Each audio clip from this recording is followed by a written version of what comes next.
Dr. Kaiser. Thank you, Chairman, Supervisors, Dr. Kaiser, Public Health Officer. The original idea was for me to tie it all up in a bow, but you've actually asked most of the questions that I was going to talk about. There are a few things, though, that I would like to point out for the record. The first of them is there was a lot of confusion over the local stay-at-home order. So let me make it explicit, even though I know this board knows. The stay-at-home order expired on April 30th. It was not renewed. The governor's order remains in effect, however, and people are expected to abide by it, but our local stay-at-home order concluded on that date. Much has also been said about reopening and what level of doing so is appropriate. And I'd like to point out also that since my signature is on them, that the orders accomplish more than simply enforcement. They also give certainty. The schools, for example, have said in particular there's certain specificity of the language there which enables them to make planning assumptions they would not ordinarily be able to do with the governor's order. In addition, as we look forward to reopening, businesses will need the consumer confidence to get patrons into their businesses, and that will be able to be accomplished a lot more simply if people already know what to expect. I do not minimize the imposition this makes on personal liberties. I don't take that lightly. Supervisor Hewitt, you and I have had this conversation. I do believe, however, that the orders served a purpose as part of a response to an unprecedented crisis. And I think that if they are maintained and administered appropriately, they can get us to the point where we don't need them anymore much faster. Nevertheless, I appreciate and respect the board's leadership throughout this entire crisis. I appreciate the support all of you have had for the team, and that concludes our report for right now. Thank you, Dr. Kaiser. And I would say as well, I respect and appreciate all your work and the work of the team to get us to this point, and obviously even to help us to turn that corner for economic recovery once we demonstrate to the governor that we're prepared and we plan and we're ready to do so. Supervisor Jeffries, have you in the queue? Yeah. Thank you, Mr. Chair. Dr. Kaiser, if I could just ask a couple of questions. One, you just brought up the schools. Yes, sir. So somehow your order has closed every school in the state of California. It's amazing the reach my orders have, sir. Yeah, so one legal point is we can't overturn your orders. We don't have that authority. So we could pass anything we want today and you can continue, you could just ignore us and there's nothing we can do about it. But if we wanted to convince you that we don't need to be involved in the school closures going forward, the governor and the superintendent of public schools and all those other state agencies that regulate all the schools in California, they should decide when schools are opening, not you, not us. What's the downside or the pros and cons to that? A couple of things were specific about our local order. For one thing, and I think this is important to note, the governor's language itself does not necessarily guarantee funding. We have had guidance from the state superintendent this is the case. But the governor's order makes reference to the local educational agency and talks specifically about its actions within this. Because I closed on the schools rather than the schools closing themselves, this safeguards their funding. And while the state order says that certain amounts of funding will exist for certain enumerated critical functions, the order that we have locally actually gives them the flexibility to do so for various other things which they are doing, which they would need to maintain to have the readiness available to see students whenever that might happen to be. It's that certainty that they are relying on in order to make themselves available for the programs which they're accomplishing now. Some things were actually beyond the governor's order. And it also is giving them the certainty to have a specific date they can plan on, which is something that they have not received at the state level. Okay. I get that from the local superintendents who want a degree of certainty going forward. I'm not sure that's our role going forward, but I understand why it happened. In my last comments, yes, sir. The governor's new round of planning phasing has, I think, given more authority to you in your position. Potentially even what businesses open, specifically at what address, what type of business, are they all certified to meet whatever standards have been empowered to you?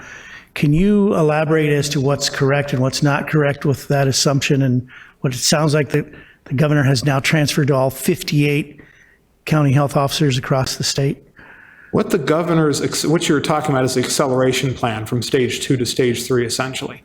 And what this requires is an attestation by the local health officer that we are able to meet minimum metrics that the governor has set forth.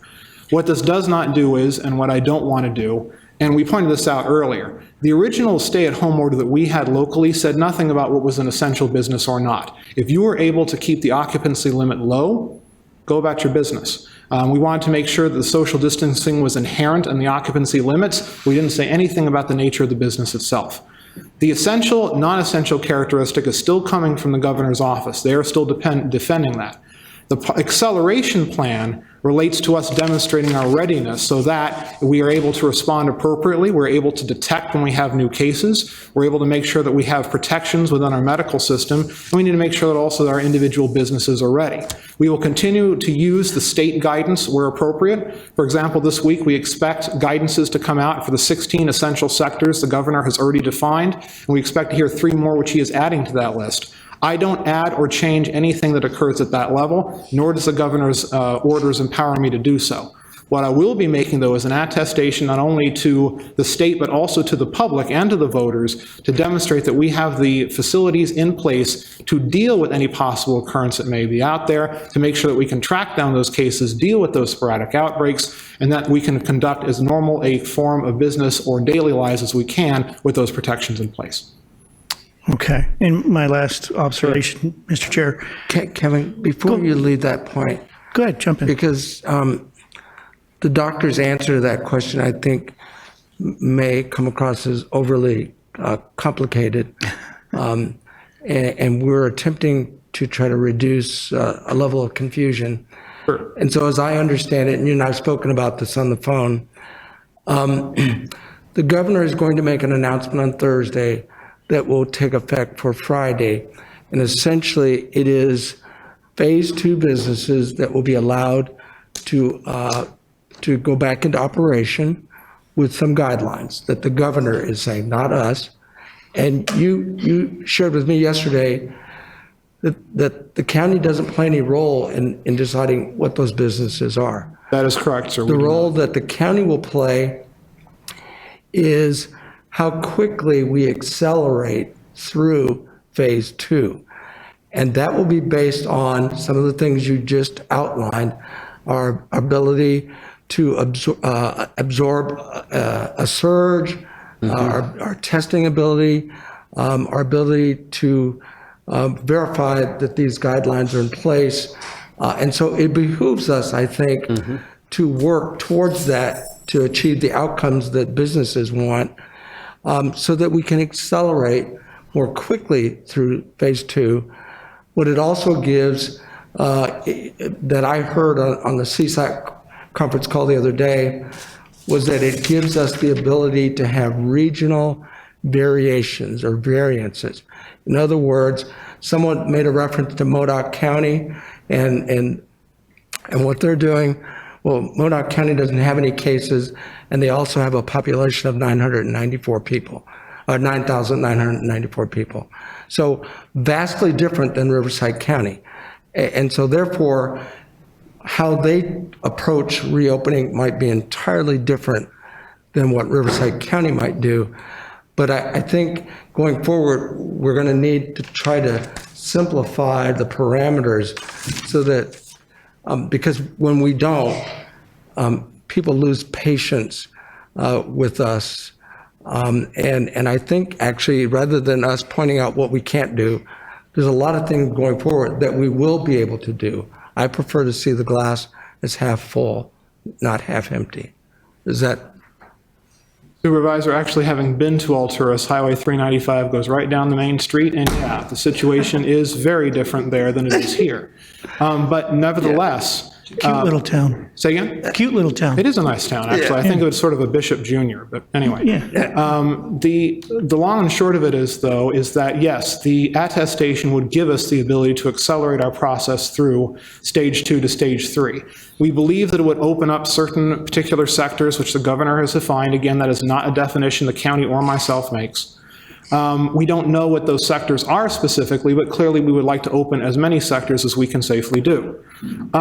Because of that, I think it does enhance the county's position to be able to demonstrate that we have the structures in place to be able to respond appropriately, and that also by the fact that we have embraced those principles, we can demonstrate those businesses are intrinsically safe and make the case to the state that they should be open for as normal a business as can be accomplished under the circumstances. All right. Let me go back to Yeah. Kevin. Not Thanks, sure- Kevin. Yeah, and I just kind of want to follow up on that. There were, unfortunately, in all the rhetoric that we heard today, there was a lot of demonizing of trying to put people back to work, that it was going to hurt more people if people went back to work. It was going to hurt people if businesses weren't allowed to go under. And I have a real trouble with that logic that somehow California, Riverside County wins if more businesses go defunct and more people are unemployed. I don't understand that logic. I understand the logic of we need to be safe. I understand the logic that we need to protect the workers out there to make sure they're not exposed to people bringing in the virus. I get that part of it, but to say keep everybody closed longer, I'm having real trouble with that. I have trouble with a decision that my wife and I can walk the aisles of Home Depot with 100 other people in the building, and that's somehow safe with my mask. But if I take the same mask and I go across the street to Kohl's with my wife, which I really try to avoid, but let's say I did, it wouldn't be safe to be in that same kind of square box building under the same circumstances, but that's not safe. The logic of that, either the mask is good and the social distancing is good, or it's not. How does it, in your best scientific explanation, how is it good in one building but not good in another building? Supervisor, obviously, I won't be able to defend the decisions that were made. I'm not asking you to defend it. But to your point, a job and a paycheck are just as important to public health as anything else. And the presence of us in front of today is not to say that we should not reopen. It's to say that the orders that are in place, and again, my position is clear because I signed them, the orders that are in place enhance our ability to serve the public and to reopen those businesses responsibly. Your point is perfectly well taken, as well as the points of many of the people here today who talked about their livelihoods destroyed, their businesses closed. You know, that hits us too. And I knew full well that was some of the things that would happen when I signed those orders. And I think that it was necessary under the circumstances. I think some components of those orders are still necessary to maintain safe reopening within our county. But I think that we are in a position where we can certainly consider it. The governor certainly thinks so. And whenever the governor and this board are aligned, that is a rare opportunity. Nevertheless, however, I want to make sure that we're doing what's right by our citizens and by our residents in the county. That we are making sure that we have those economic opportunities available and that people are leveraging them in the safest way possible to enable us to get back to as normal as we can wherever we can. Okay. Thank you, Dr. Kaiser.